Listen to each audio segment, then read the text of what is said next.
ულება როგორი ამ თემასთან დაკავშირებით გაგეცანი. მოგესალმებით, მათია ჩარიგოვიშვილი. მორის პირველ რიგში გავუმატოთ, რას ნიშნავს თავად ალკოჰოლიზმი. ალკოჰოლიზმი გახლავთ ქრონიკულად მიმდინარე დაავადება, რომლის საფუძველსაც წარმოადგენს ეთილის სპირტისადმი მტევა. და რა განაპირობებს ეთილის სპირტისადმი მტევას? აქ საქმე გვაქვს სედაციურ და ფსიქოტროპულ მოქმედებასთან, რომელიც იწვევს ეიფორიას, რელაქსაციას იწვევს. არსებობს ცდების ტიპური და ატიპური ფორმები. ტიპური ფორმის დროს, როგორც ახსენეს, ბუნება განწყობილება ამაღლებულია, გააძლებულია ურთიერთობები.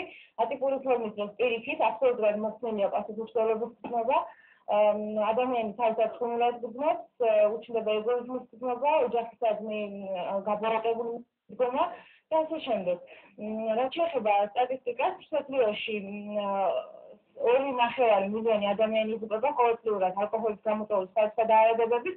ალკოჰოლიზმი ორგანიზმში იწვევს მთელი შეუცვლელად პროცესებს, როგორც თავის ტვინის თუ ასე ბურძის ფუნქციურ გადაგვარებას, იწვნება სიმხლის ცენტრი, სხვადასხვა საერთაშორისო მნიშვნელოვანი ფუნქციების დადგმა ხდება.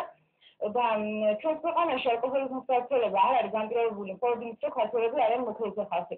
აქ ძირითადი აქცენტი მაინც უნდა დაკეთდეს იმაზე, რომ სოციალური სიძულჭირე მნიშვნელოვნად განაპირობებს. ეს არის ერთ-ერთი მიზეზი იმისა, რომ ადამიანები მოეტანებიან დაუშვათ. თუმცა ჩვენ ვერ ჩამოსვლით რაიმე ისეთ კომბინირებულ მიზეზებს, ძალიან ბევრი მიზეზი შეიძლება ამის დავასახელოთ.